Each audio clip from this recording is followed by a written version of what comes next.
예, 저도 질의응답하고 싶습니다. 대정부 질의는 드러내는 것입니다. 저희는 지금 형사상 검사가 피고인에게 뭔가를 묻고 도망가고 하는 과정이 아니기 때문에 본인에게 서로 책임이 주어지고 형사상 처벌이 될 우려가 있다고 할지라도 답변을 하시는 게 온당하다는 생각입니다. 그런 자세로 임명해 주실 걸로 생각하겠습니다. 권한대행, 그 직무범위 어떻게 생각하십니까? 현상 유지적이지요? 여러 번 말씀을 드렸는데 법학계에서는 여러 가지 의견이 있습니다.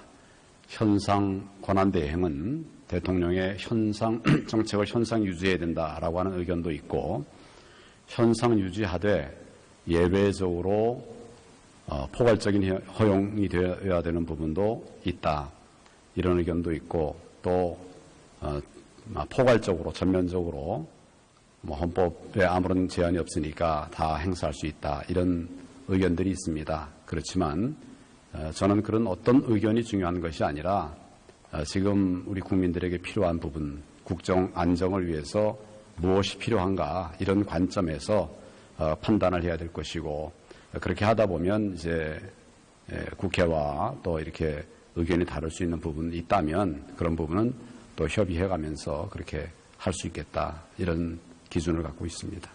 때에 따라 판단하시겠다라는 얘기로 들리는데 법학을 공부하신 분 아닙니까?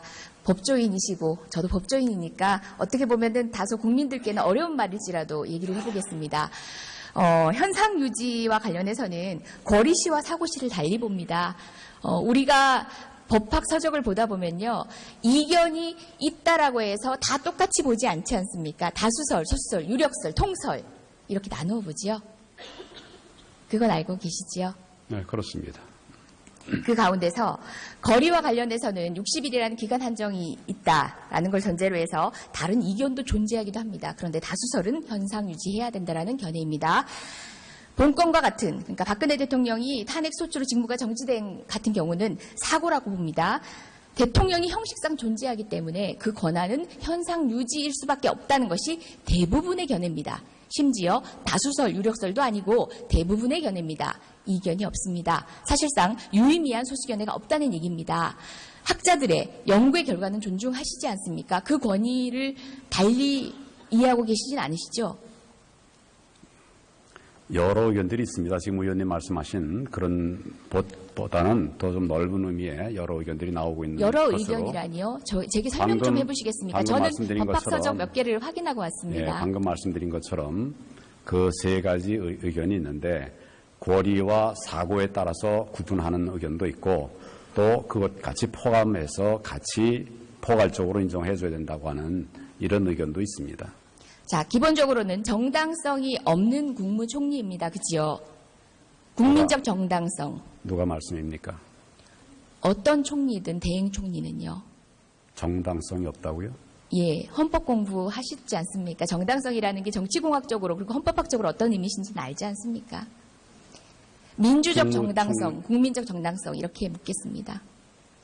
국무총리가 선출직 권력은 아니지 않습니까? 그리고 선출의 그 권한은 이미 탄핵되었습니다. 선출직이 아니기 때문에 정당성이 없기 없는 건 때문에 아닙니다.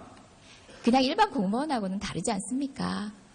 저는 말장난하러 이곳에 있지 않습니다. 그것들은 지금 총리님께서 달리 말씀하셔도 모두가 인정하는 부분입니다. 그렇기 때문에 현상 유지적이어야 하는데, 사드, 한일, 위안부, 그리고 역사 교과서는 현상 유지가 아니라 총리님의 정책을 시행하는 것입니다. 어떻게 생각하십니까? 현상 유지적인 관점에서 보더라도 지금까지 진행해 오던 부분입니다. 진행해 오던 부분이 계속 진행되는 것은 그 범주 안에 있는 것입니다.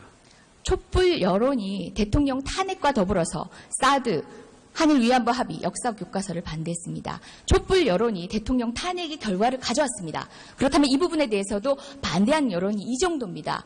그러면은 현상 유지라고 하면은 그냥 여기서 중단하라는 얘기입니다. 어떻습니까? 의원님 말씀 잘 알겠습니다. 중단하실 겁니까? 제가 아까 말씀드렸습니다. 그런 부분들은 국가 안보를 위한 것이거나 또는 그 올바른 교육을 위한 것이거나 많은 논의를 거쳐서 판단하지 마십시오. 잘 찬반 하실 필요 없습니다. 얘기를 하겠습니다. 가만히 찬반에 계시는 관한 것이 얘기를 현상 유지라는 말에 적합한 다 진보 감안해서 집회이십니다. 결정을 했던 정책이고 감안해서 판단할 만큼의 권능이 없으십니다. 총리님. 그 부분을 오늘 확약받고 싶습니다. 약속해 주십시오.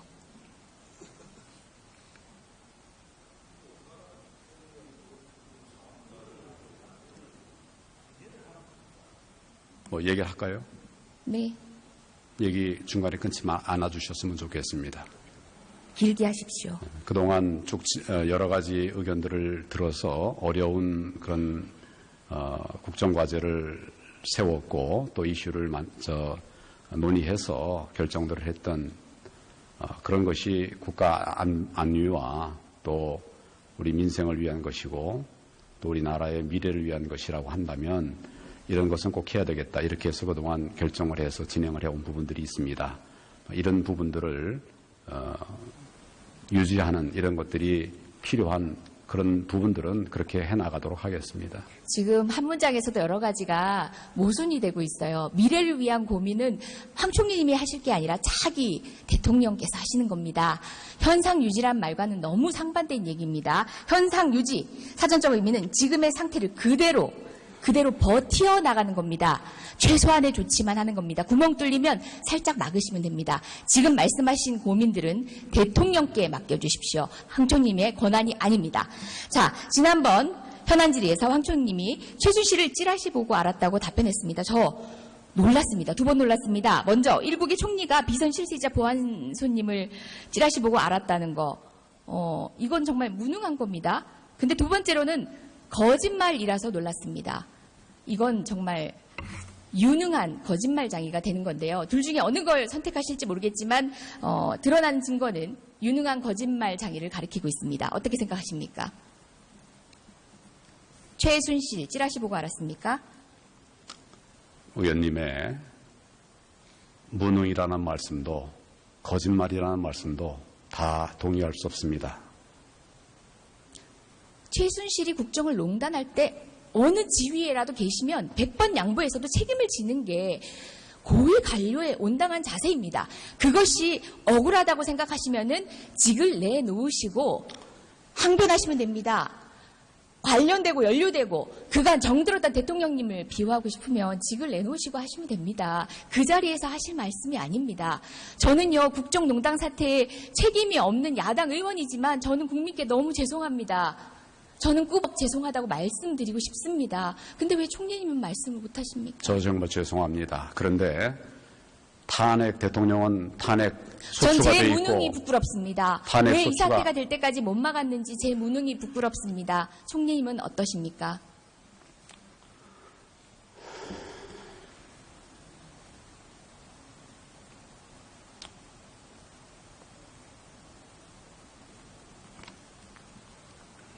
대통령은 탄핵 소추가 돼서 직무가 정지돼 있으면 헌법에 따라서 그 직무를 대행할 사람들이 있지 않습니까? 그 사람들이 다 안 하겠다고 그러면 이 나라는 그냥 팽개쳐도 되는 겁니까? 정말 무거운 마음을 가지고 이 일을 하고 있습니다. 같이 좀 도와주시고 국민들에게 힘을 주시고 정말 도와드리고 싶어서 얘기 좀 드린 끝내게 좀 말씀입니다. 해주세요. 얘기 좀 끝나게 좀 해주세요. 네, 말씀하십시오.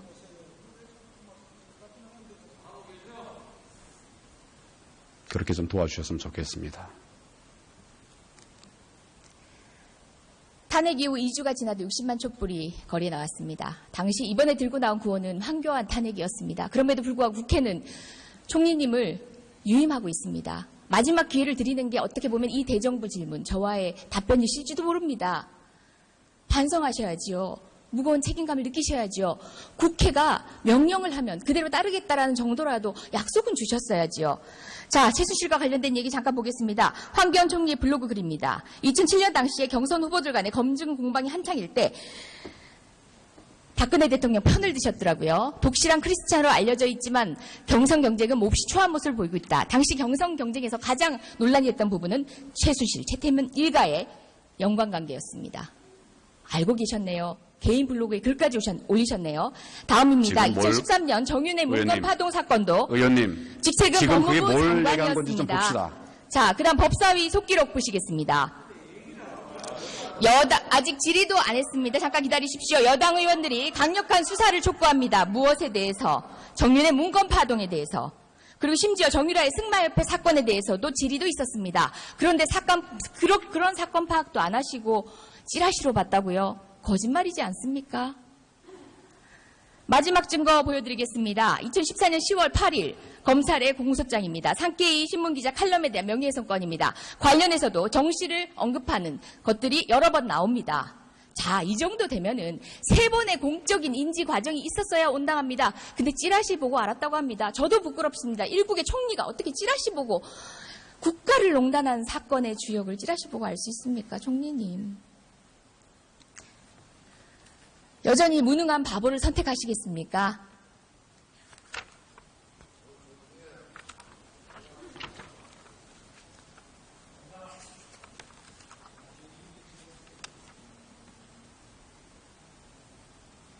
세 가지 증거에 대한 의견을 묻습니다. 다시 좀 보여주시죠. 제가 잘 못 봤습니다. 저와 아무 관계가 없는 것을 보여주신 것 같습니다. 다시 한번 보여주시죠. 아니요, 잠시만요. 제가 언급하면 보여주시고요. 자, 총리님의 블로그 글입니다. 본인이 쓰셨습니다. 모르겠다 하시면은 제가 공적으로 다시 한번 언론을 통해서 보여주세요. 환기하겠습니다. 네, 보여주세요. 지금 법정 아닙니다. 저는 반드시 블로그를 지시할 안 쓰고 필요 있습니다. 없습니다. 저는 그다음에 블로그를 안 쓰고 공소장 있습니다. 모르신다면은 법무부 장관 일 소홀히 하신 겁니다. 예. 그다음에 정윤회 문건 파동 때도 직에 계셨습니다. 관련된 언급 내용 모르셨다는 게 말이 안 되지 않습니까? 세 건에 대해서 본인이 아시는지 모르시는지.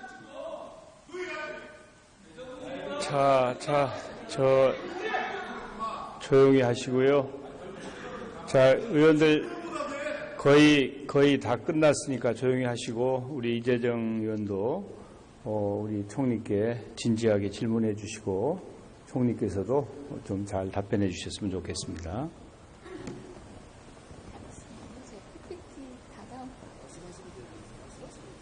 PPT를 제일 마지막 의전 장면으로 좀 바꿔주시겠어요? 의전 장면.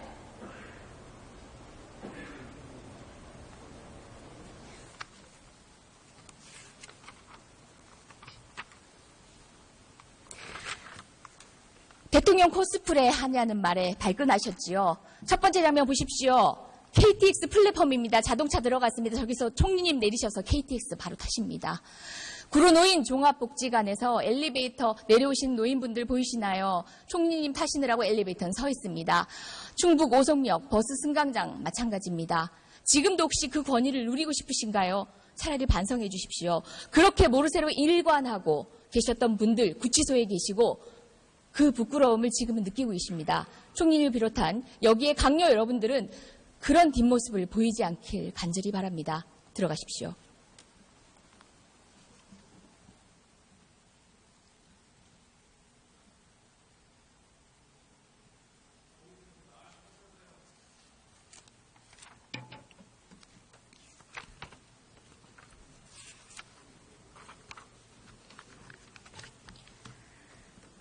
민주적 정당성이 없는 국무총리와 관료를 용인할지 아닐지는 국민의 결정입니다. 국민께 맡기겠습니다. 여쭙겠습니다. 오늘 보신 모습으로 판단해 주십시오.